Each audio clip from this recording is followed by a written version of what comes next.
Xenophobia is the burning issue in this week, but beyond the frayed emotions and social media rants, how has this affected the Nigerian economy? We'll talk about this and more. And also, the Buhari administration has vowed to separate local government finances from the state government. Will he succeed? And how do we think that we can make everyone accountable? This is Plus Politics, and I am Maryann Okon.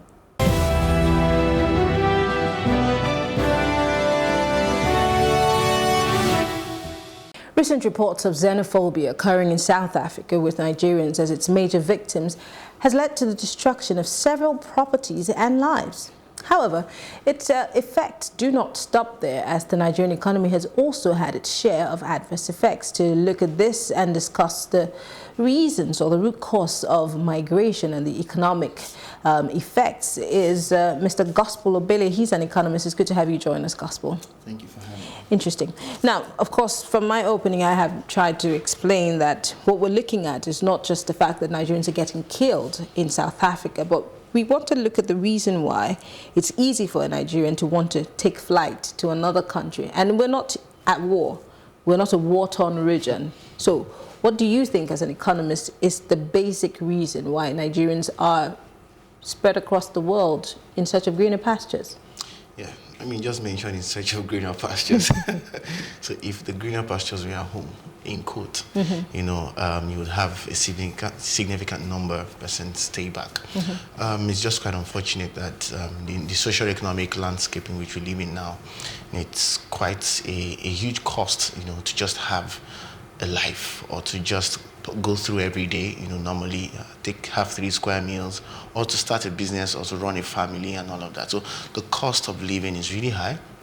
And of course, that threatens on the standard of living and then generally on the living conditions. So people want a better experience, in quote, and they believe that they can get a better experience somewhere else where it is also believed by them that they have a better economic climate. But on the other side of things, the institutions around the economics and the development of Nigeria haven't done enough work, you know, to encourage or make a case for a Nigerian to stay back and not to go abroad. But it just happens that the level of frustrations and the tough economic conditions outweigh, you know, that reason to stay back. So people just find, you know, 1 or 2 reasons why they must just leave and have a better experience. You said something about these countries believing that they have better, you know, conditions out there. Now, those better conditions were created by both the people and the government. Yeah. Why do we find it more easier to go there instead of also trying to make our place better by whatever means, so that we can stay and enjoy, so that other people can see us as a greener pasture? Why is that far-fetched? I mean, I want to say also that the challenges that we face in the country, in Nigeria, is not really different from what many other countries face. In fact, many countries face way worse than what we do face here. But you discover that we've not learned on how to amplify or tell our story. What exactly is our story, you know, that we want to amplify or tell to the world? You know, what are we projecting to the world as what Nigeria is? You know, so we've not done. Is there a Nigerian dream? Oh. Well, I would say, because we know there's an American dream. We don't have a Nigerian dream. We don't even have a national vision and none of that. So you can imagine how you're having development plans that are not sprouting from national visions. So, I mean, that's it. You know, you don't have nothing. You don't have any story you're selling as a national, as an economy or as a national brand. You know, so it doesn't make a case for what people need to believe in something and believe in that why they must stay back in the country and, you know, probably work along with the government and with themselves to make it better. So that's on one end. And on the other end, you know, there's been a growing state of extractive institution. You know, it's like a cycle, and that cycle retains the poverty or keeps the economic stagnated at a level. You know, people have lost confidence in the government, in the leadership for years, and all of those things keep happening. The same leaders and the likes, you know, are being recycled back and forth in one way or the other. And the economics around those leaders being recycled in terms of where resources go to, what policies are being championed, where and how, you know, is determined by that small extractive circle. You understand what I'm trying to say? So all these things trickle down in such a way that people see these things and they live You know, they live through the effects. They live experiencing the effect of an extractive-driven economy. You know, and that further burdens or puts a lot of weight on the living conditions of people. Look at the naira. Look at the currency. You know, it holds no value, literally. You know, and you can see over the years how the currency has kept failing.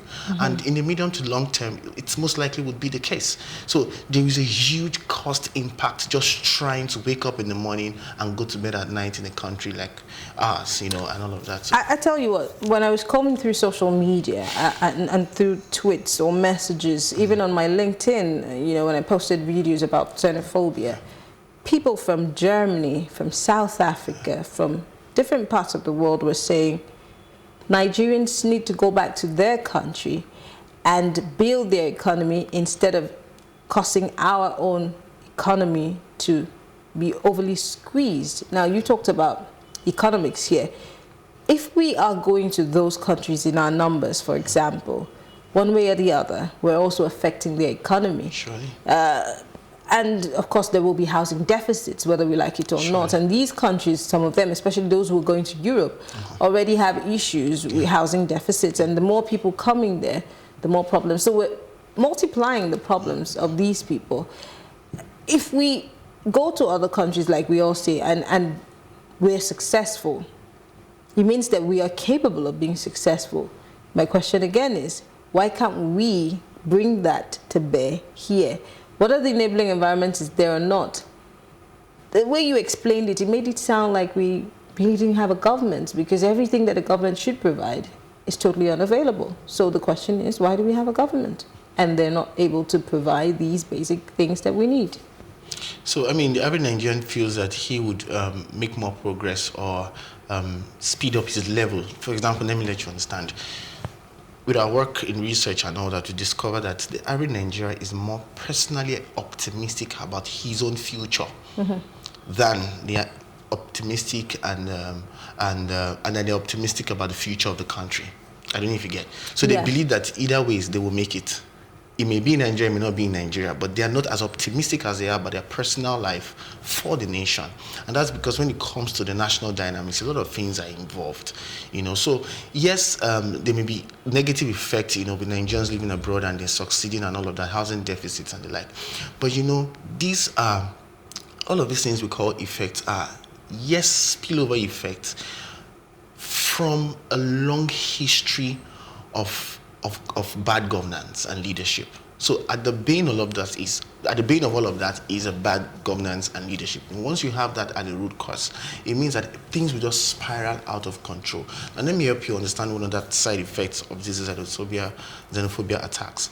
You discover that every nation that is heavily import dependent or that cannot survive without a level of import or external economy engagement is always at the receiving end when things like this happen.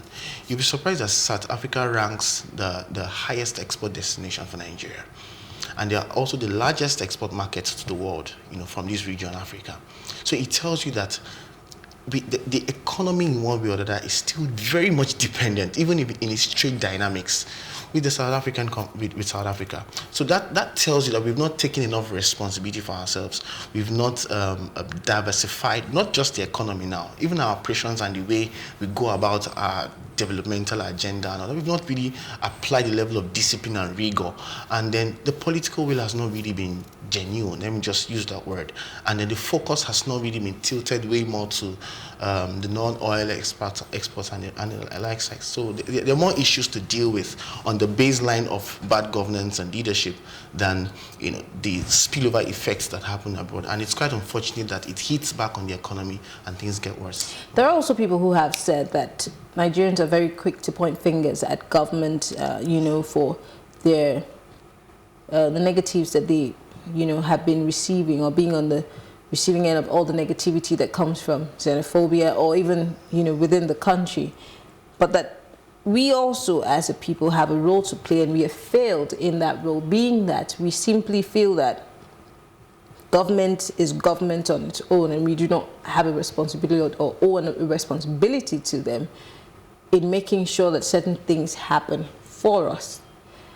So as an economist, what role should we be playing in making sure that all of the dividends of democracy or good governance come to us as a people? That's quite an interesting question. So on one side, when you talk about the dividends of democracy, there's the politics or the leadership end to it. But talking about the citizens now, there's what they call the citizens' agenda setting.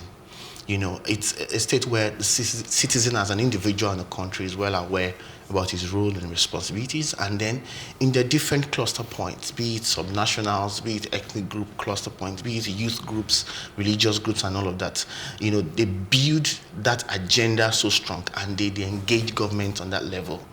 Now, when you look at it at the level of cluster points, as an individual, many citizens do not even understand their roles, rights, and responsibilities as a citizen. So, and then as cluster points, faith-based organizations and the likes, we do not even have an agenda to engage on policy. And policies were... And why do you think, what do you think is responsible for that? Because some people would say it's ignorance, some people would say it's lack of education or lack of interest in the first instance. Or some people would even say that we have been brainwashed and kept in the dark so that we don't even ask the questions. But you're the economist. What do you think would... Frankly, it's a mix of all of that. Then also, it's also a government that I don't mean to take it back to the government, but it's also very critical. When you have a long-standing situation of an extractive government, there's a way it puts a strain on the people and leaves them to keep playing the survival game at a vicious circle of poverty, of stagnation, and all that. Isn't that the state that we're in right now? That's the state we are in. So at that state, people just want to survive. They don't necessarily want to talk about an agenda. So it means that the leadership of those cluster groups, like the faith groups and the likes, would be the ones to now lead the agenda and empower the different pockets of citizens that exist, you know, under the leadership and influence. I don't know if you get what I'm trying. So the people are tired, they're wearied, they're worn out, trying to have a life. They really cannot stretch beyond the way that they are now. It looks like we're still stretching, and we're not. We don't mind stretching more, because if not, by now we should have been there's going to be an incentive agenda to, yeah, the people can stretch more, but there has to be a higher cost and incentive for them to. Okay, we'll take a short break, and when we come back, we'll still talk on the effects of the xenophobic attacks on the Nigerian economy and the reasons why Nigerians in the first place run away from their country. Stay with us, we'll be right back.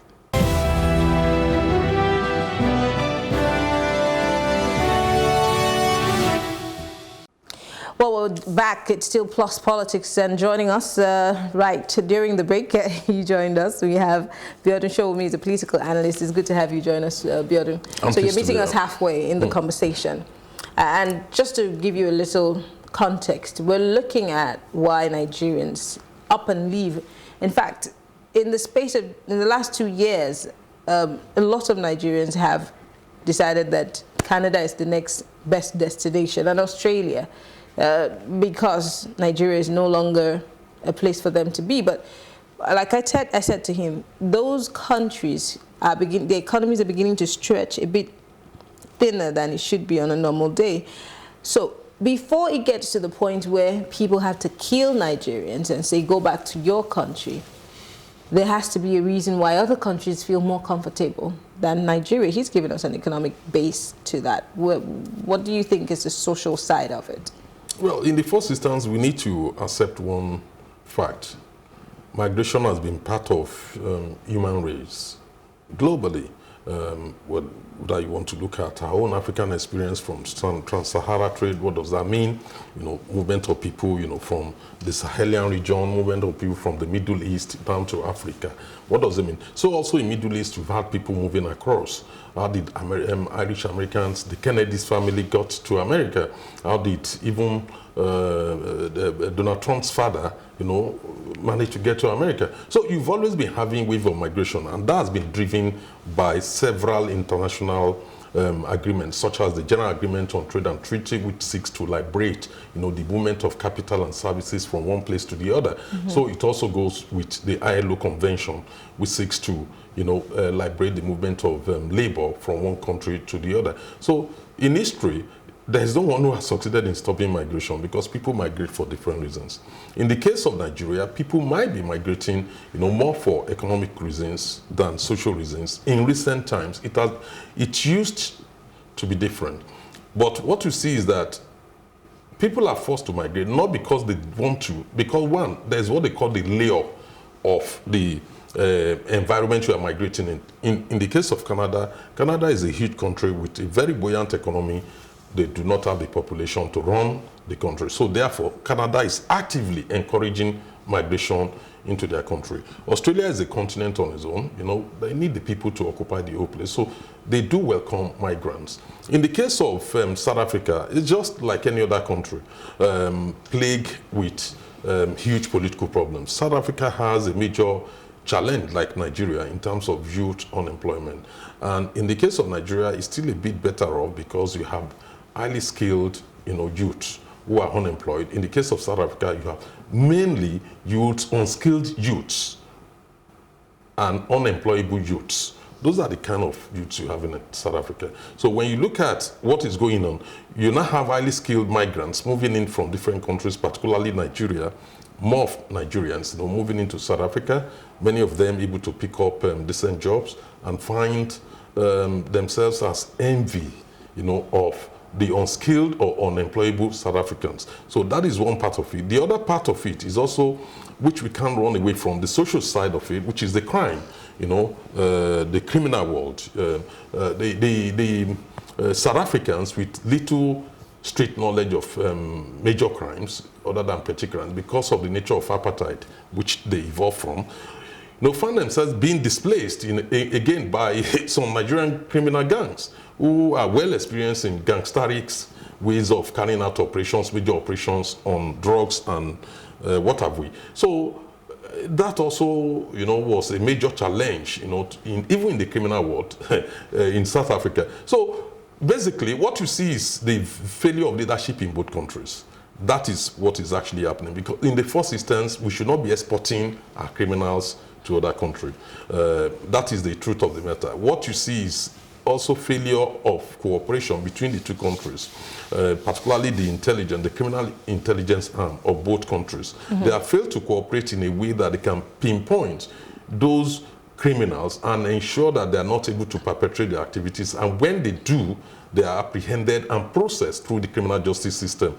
That is not happening, which is one of the things which should be happening, between countries. If you actually look at Nigerians with jobs, it's a similar situation which many Asians found themselves in UK. If you go to UK, many of the corner shops are owned by Asians. Some largely down. Nigerians are now getting involved in that business too.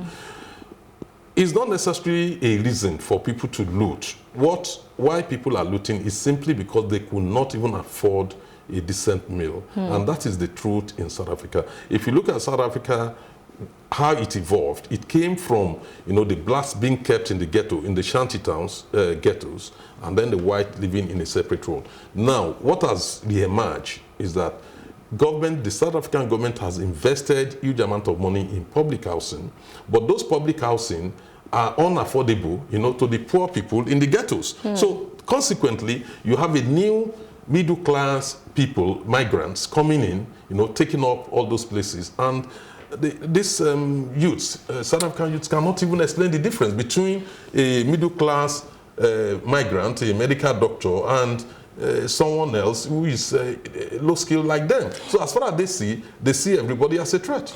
Let's bring it back home. You make mention of the fact that bad governance, poor government policies on both ends. But let's bring it home to Nigeria, because this is where we are. Like I said, the Germans say that Nigerians, in fact, I had an argument today online with the German who said Nigerians rape, they kill, they steal. And I said, well, that's a blanket statement. There are Nigerians who are professionals who earn, decent livings in those countries. There are Nigerians who are there with papers. And he said, some of these Nigerians may have come documented, but then they destroy their papers because they don't want to go back. So I'm wondering, is it so bad? Because I live in Nigeria. Is it so bad in here that nobody wants to come back and they decide that, they disappear? I heard that a 60-plus-year-old woman who traveled to America just went AWOL and has not been able to come back to Nigeria because she doesn't have the papers, and if they catch her, she obviously will be deported, but she's disappeared. Why would a 60-year-old person do that and not want to come back to Nigeria? I keep asking, is it that bad? Well, it's difficult to convince somebody who has been outside the shores of the country to come back. One, you don't face the daily challenges of no light, no water, bad roads. Government repair the roads, and the next year is all eroded again, and you're faced with potholes, high cost of living, unemployment, high crime rate, threat of kidnapping. But you'd rather be. It's really bad. You'd rather be. What's the word? In another country, you'd always keep looking over your shoulder. You'd rather do that. Look, what people want is basically simple things: shelter, housing, food, and security. That's what an average Nigerian wants. Government has not provided the enabling environment. If you look at the Constitution of the Federal Republic, go and look at Section 2 of the Constitution, paragraph, you'll see that the welfare of Nigerians is guaranteed if you're unemployed under that Constitution, but they make sure that it is not justiciable. So you cannot go to court and enforce it. So therefore, people are left without any safety net, to earn a living one way or the other. It's bad in reality, but I can tell you that is not the whole story. Because I migrated, I lived in UK for 20 years, my family still lives there, and I chose to relocate back to Nigeria. When I chose to, I left as a director in UK, and I then relocated successfully back into the country. So it's not 100% true that people don't want to come back. The issue is, it depends on your background, it depends on your experiences. If you've gone through terrible times within the country, you can't even, have 3 square meals a day, and then you find yourself, in a country where you think, look, your well-being is well guaranteed, your security is guaranteed. Why would you want to come back into another country which looks like a hell to you? So it depends on individual experiences, but the fact of the matter is, people do destroy their passport. People do try to commit suicide simply because the authorities want to get them back to Nigeria if their cases fail. In many cases, asylum seekers, they tend to go through that difficulty. And quite often when you have crisis, a major crisis in the country, like the spate of kidnapping, there are always grants for people to destroy their passport and claim they stole away and then apply for asylum. So that also helps the case of those who are, seeking to migrate. But the major point of it is that it is simply because we have not created the enabling environment for an average Nigerian to thrive, to live in and then be proud of their own country. That is the major problem. I'll come back to you now, Gospel. We have a government. Like I said earlier on, when we talk about these things, it seems like we don't have a government. It's a country that doesn't have a government that should be painted in that, manner. But yes, we do have governments, and we've had successive governments since 1999, when we said we were going to decide to go into democracy. Well, we're here now, and we still are struggling with the same things we struggled when we were under the military rule. Some people even say the pre-colonial times were even a lot better than now. But why do you think that these governments have not realized or do not see the need to change the way that we live, to make our lot better? Why do you think so? Is it because of lack of push from our part as followers, or is just a resolve to keep us in the dark? As an economist, does it pay to leave us in the dark, or would it be better to do the right thing? So, frankly, as an economist, looking at the whole experience pre-1960, looking at the military era, and then the supposed democratic era from 1999, you will discover that one thing has not changed: the extractive nature of institutions. So, the nomenclature has changed, but the pattern of resource control, resource allocation, distribution, and then the question around inclusion has not been answered. So it's just a change of one era to another era. But the social dynamics, the institutional dynamics, the institutional framework has not changed. And that is where the major problem is. And until that switches, until that changes, it will not influence policy, it cannot impact on governance. Social inclusion is completely far from it. And then creating an experience or a compelling national story for the average Nigerian to be proud of will be far from it. Interesting.